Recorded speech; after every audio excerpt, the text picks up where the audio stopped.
दगा दिए मोला धोखा पावे रे, मोला छोड़ रानी पछतावे ना।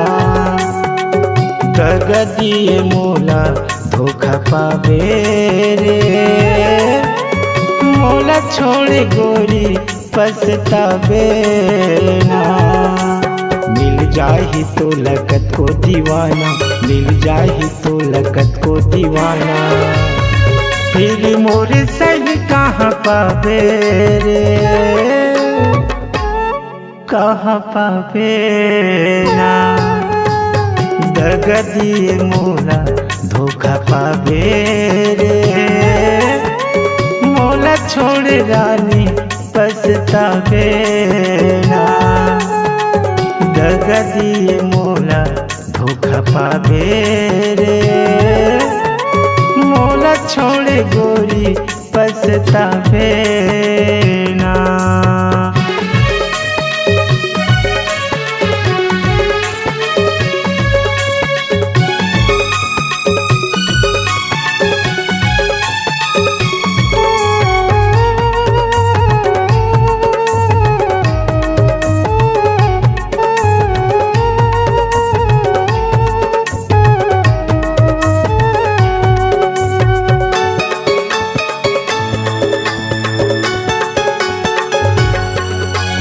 संगे मजीबो संगे मरबो कई के वादा कर रहे मोला, अब तोर कैसे मती बदल गए, रानी पूछा था मैं हाथ तोला।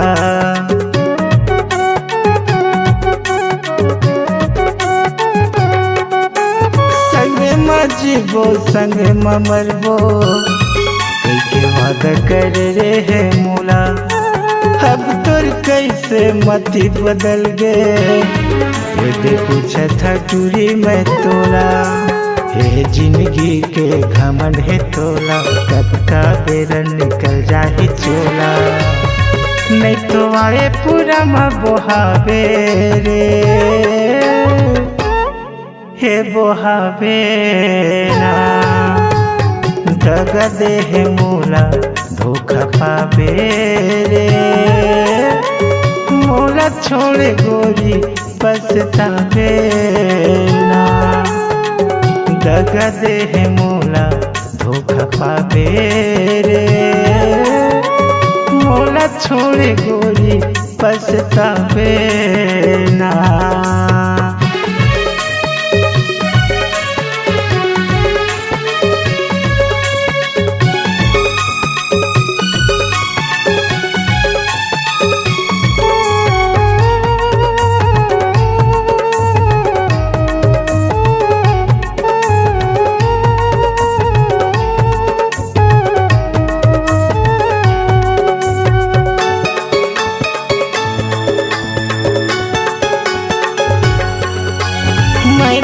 लाठी बने रहे वो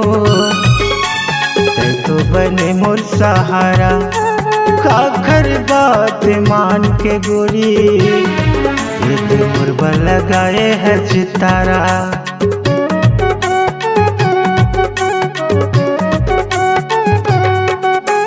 मैं तोर लाठी बने रहे वो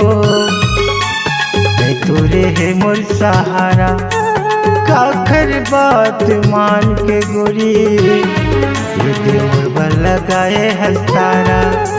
मोर कल्पना लब हो गेला पर ही, ऊपर वाले तोला माफ नहीं करही, नहीं तो चारों मुड़ा घूम जावे वो, घूम जावे ना।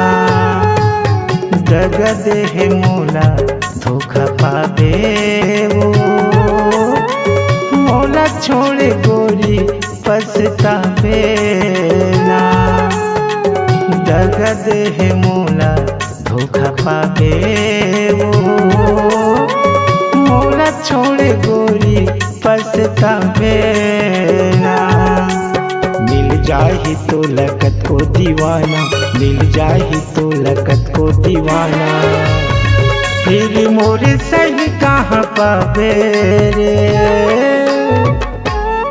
कहाँ पावे ना, दगा दिए मोला धोखा पावे रे, मोला छोड़ रानी पछतावे ना, दगा दिए मोला धोखा पावे रे, मोला छोड़ गोरी पछतावे ना, दगा दे मोला धोखा पावे वो, मोला छोड़ गोरी पछतावे ना,